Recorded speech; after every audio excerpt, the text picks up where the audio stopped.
Ministério do Turismo e Banco da Amazônia apresentam segundo Madeira Festival de Teatro. Oficina Escrita Criativa. Edger tem cabelos escuros e trançados. Olá, eu sou Edger William, sou produtor cultural e, dentre outras funções que eu exerço dentro da arte, sou escritor.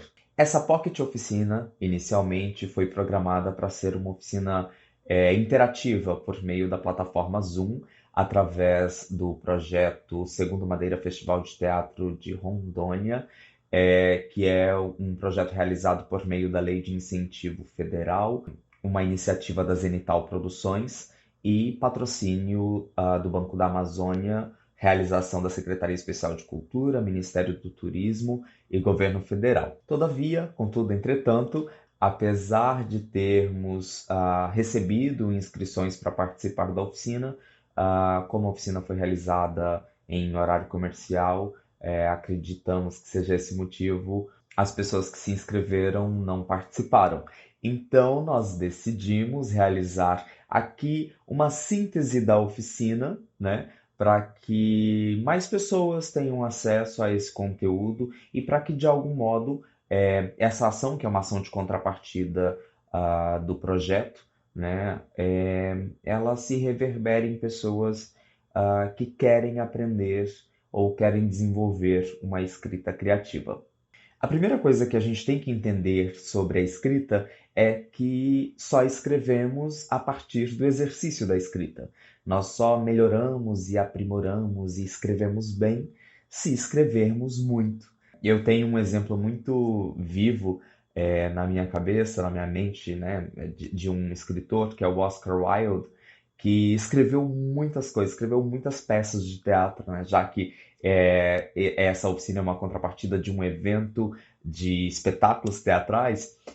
Oscar Wilde escreveu inúmeras peças. Entretanto, apenas um romance. Mas não é porque ele escreveu apenas um romance que ele não escrevia outras coisas, né? O romance dele é fantástico, é uma obra-prima da literatura. Apesar de ter sido apenas um livro escrito e publicado, ele escrevia muitas outras coisas. Então, isso a gente precisa perceber, né, na história de grandes escritores, sejam escritores de roteiros, roteiros para cinema, dramaturgias para teatro, escritores de romances ou outros gêneros textuais. Todos os bons escritores escrevem muito. Então não adianta a gente achar que no primeiro texto ele sairá bem. É preciso dar tempo para as coisas amadurecerem. E a escrita é uma delas. Partindo desta premissa de que para se escrever bem precisa se escrever muito, é necessário que a gente tenha em mente que para você ter uma escrita criativa, uma escrita rica, é necessário que você tenha bagagem, é necessário que você tenha leituras, leituras de textos e leituras de outras linguagens artísticas e leituras de mundo. Quando a gente fala de linguagens artísticas, você pode ter no repertório aí quadros, né? O vídeo fica preto e branco. Edger olha para o lado e aguarda. O vídeo fica colorido novamente. Eu parei por conta desse ruído do carro de polícia, mas me ocorre também que essa sonoridade, perceber a cidade, perceber o lugar onde você vive, ou até mesmo imaginar outros lugares, né? Porque esse é um ambiente que não é muito comum em algumas cidades que são mais pacatas, mas você precisa ter uma noção do que ocorre em uma cidade grande quando você projeta a escrita de uma cena, de um capítulo, enfim, a escrita de uma história que se passa numa cidade grande. Por isso a leitura de mundo. A gente precisa ter bagagem de paisagens sonoras, de paisagens visuais, enfim. Mas voltando, que agora o ruído passou. Quando a gente pensa em leituras de linguagens artísticas, né, quando você é uma pessoa que conhece de obras, de gravuras, de pinturas, de artes plásticas de modo em geral, quando você é uma pessoa que assiste muito filme, que assiste série, que está sempre sendo encharcado, banhado por histórias, né? E principalmente quando você é do tipo que lê muitos livros, que lê muitos roteiros e peças de teatro. E aqui a gente vai falar de diversas linguagens da escrita, porque a escrita criativa ela pode ser aplicada em qualquer gênero textual, né? Então, essa ideia de você ter bagagem e leituras, não vamos nos prender na ideia de apenas termos leituras de textos. Vamos pensar na leitura de mundo, na leitura de obras, né? Então, esteja sempre atento ao que acontece ao seu redor. Às vezes, a forma que a pessoa caminha, ela te dá material, ela te dá inspiração para a escrita de um parágrafo, de um capítulo, né? E aí, quando eu penso que a forma que uma pessoa caminha pode me motivar a escrever algo, eu entro na ideia, que é a premissa do que se vai escrever, né? Todos nós, quando vamos escrever, precisamos de uma ideia. Tudo parte de uma ideia. E muitas vezes nos dizem que é preciso ter uma boa ideia para se ter um bom livro, um bom filme, um bom espetáculo. E eu discordo veementemente disso. Uma péssima ideia pode se tornar uma obra gigante e maravilhosa. E eu vou dar como exemplo aqui um episódio da série Love, Death and Robots da Netflix, uma série que tem como premissa em todos os episódios a distopia, né? Todos os episódios são distópicos e são animações. O episódio em questão, que para mim sintetiza a péssima ideia, a ideia estapafúrdia que se torna uma obra-prima, é o episódio que se chama Quando o Iogurte Tomou o Controle. Esse episódio ele tem como premissa um iogurte em questão assumiu o controle, o poder dos Estados Unidos. Ele se torna presidente dos Estados Unidos. Se eu chego para você e digo que eu tenho uma ideia fantástica, a minha ideia é escrever um roteiro que se tornará um curta-metragem de animação que vai fazer com que um iogurte se torne presidente dos Estados Unidos, qualquer pessoa em sã consciência diria que eu estou louco, porque é uma ideia ruim. Para mim, esse episódio ele é fantástico. Ele é muito bom, porque é muito bem executado. A história é muito bem amarrada. É tudo muito bom. Acho que não tem como dizer outra coisa. Então, é isso. A ideia, aquele motorzinho que faz você sentar e começar a escrever, ela não precisa ser a ideia mais original do mundo, como é o caso desse episódio da série da Netflix. Não precisa ser a melhor ideia do mundo, como é o caso de obras que às vezes a gente se sente impactado. Vamos pegar aí na área do cinema, por exemplo, Matrix, que é um filme revolucionário em vários aspectos, tanto no aspecto da narrativa, da escrita, do roteiro, quanto nos aspectos visuais. Você não precisa ser inovador quanto Matrix. Enfim, a ideia ela não precisa ser nada. Ela só precisa ter, você só precisa ter uma conexão suficiente com essa ideia, uma motivação suficiente com essa ideia para ela se desenvolver na sua mente e a partir desse desenvolvimento dessa ideia você construir um texto que faça o leitor se conectar com a tua história. Então, não fique em busca da melhor ideia. Apenas trabalhe as ideias que brotarem na sua alma e que você fale, poxa, eu consigo escrever algo muito bom com essa ideia. Então é isso. Qualquer ideia pode se tornar um bom roteiro. Mas e aí, quando a gente já tem uma boa leitura de mundo, a gente tem uma ideia, a gente sabe o que a gente quer escrever, um dos erros que a gente comete muito tem a ideia, senta e parte para a escrita sem um planejamento.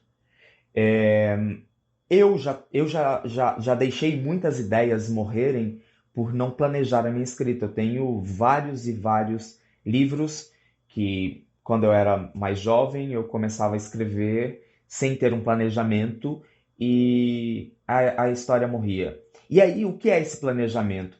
Eu não gosto muito de ter metodologias específicas, dizer que metodologia específica vai funcionar para todo mundo. Eu acho que não é isso. Mas para mim, o que funciona é, a partir do momento que eu tenho uma ideia, eu costumo cozer esta ideia na minha mente durante algum tempo.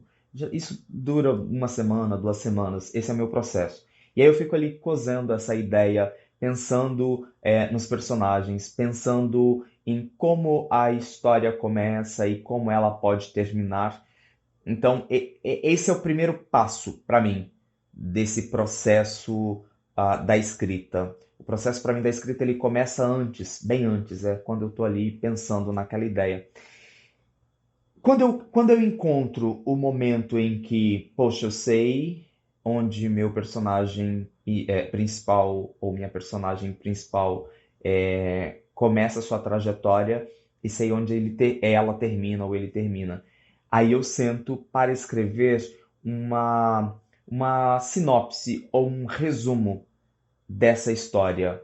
Vou escrever um resumão do que se tornará a história. E aí eu não preciso de tantos elementos, de tantos detalhes. Eu preciso que o arco narrativo esteja com coerência, esteja completo, né? Para que eu não me perca nesse caminho. Quando eu encontro meu arco narrativo, eu começo a pensar nos capítulos. Se eu estou falando de um livro, começo a pensar nas cenas, né? Se eu estou falando de um roteiro para teatro ou para cinema. Então você faz uma sinopse, seja dos capítulos ou das cenas que você vai escrever. E aí, a partir desse resumo, dessas sinopses, você terá muito menos risco de se perder no caminho da sua escrita. Possivelmente você conseguirá escrever o teu texto sem se perder e sem chegar numa encruzilhada onde você não sabe qual caminho seguir com a tua história. E aí, uma outra questão bem importante de a gente pensar como é que se tem uma escrita criativa? Estou escrevendo, mas como ela se torna criativa? O que é uma escrita criativa? Do meu ponto de vista, e aí é apenas das minhas leituras, das minhas vivências e das minhas experiências, a escrita criativa, ela não tem uma forma, um padrão, ela tem uma sensação, ela tem uma emoção, ela tem um impacto que ela causa em quem lê. Para que eu alcance esse lugar, e olha que eu nem me considero ainda uma pessoa com uma escrita madura, com aquela criatividade pujante, mas com maturidade, mas para encontrar esse lugar do criativo, eu tento romper com tudo que eu já vi. É muito louco isso, porque ao mesmo tempo que a gente tem que ter leituras, a criatividade ela parte de um lugar de ruptura com o que é conhecido. Ser criativo é você não se contentar com o que está posto, é você não se acomodar com as estéticas postas, com os formatos e modelos dispostos à sua escolha. É você misturar tudo e tentar criar algo seu. Eu acho que a criatividade ela é o ponto de encontro entre o conhecimento que você tem e a ruptura com esse conhecimento, formando aqui um espaço onde você preenche com a sua identidade. Não sei se ficou claro, se ficou bem objetivo isso, mas a criatividade ela está num lugar onde você desenvolve a sua identidade, né? Quando você busca a sua forma de escrever, a sua forma de se expressar, que ela não é necessariamente baseada em nada do que tu leu. O que tu leu te dá base para você escrever bem, para tu ter uma ideia dos caminhos que se pode seguir. Mas como você vai caminhar, aí é uma escolha sua. E aí que entra a criatividade para mim. Por fim, quando você finaliza uma obra, chega o momento da edição e do desapego. Eu acho que isso também tem a ver com ser criativo. É quando você produz tanta coisa, tu escreveu tanta história, tu desenvolveu tanta coisa que ao terminar a escrita, tá sobrando.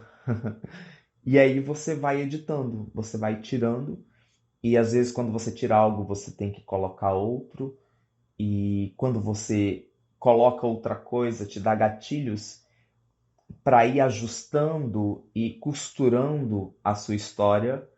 E a edição é um dos processos mais importantes da escrita, porque é quando você termina a obra, deixa ela descansar, isso é importante, deixa a obra descansar ali por mais 5, 15, 20 dias, um mês, não sei. Tente se limpar da obra. Você ficou mergulhado na obra, agora tente se secar dessa obra para quando você fizer a primeira leitura, você se sinta como um leitor, né?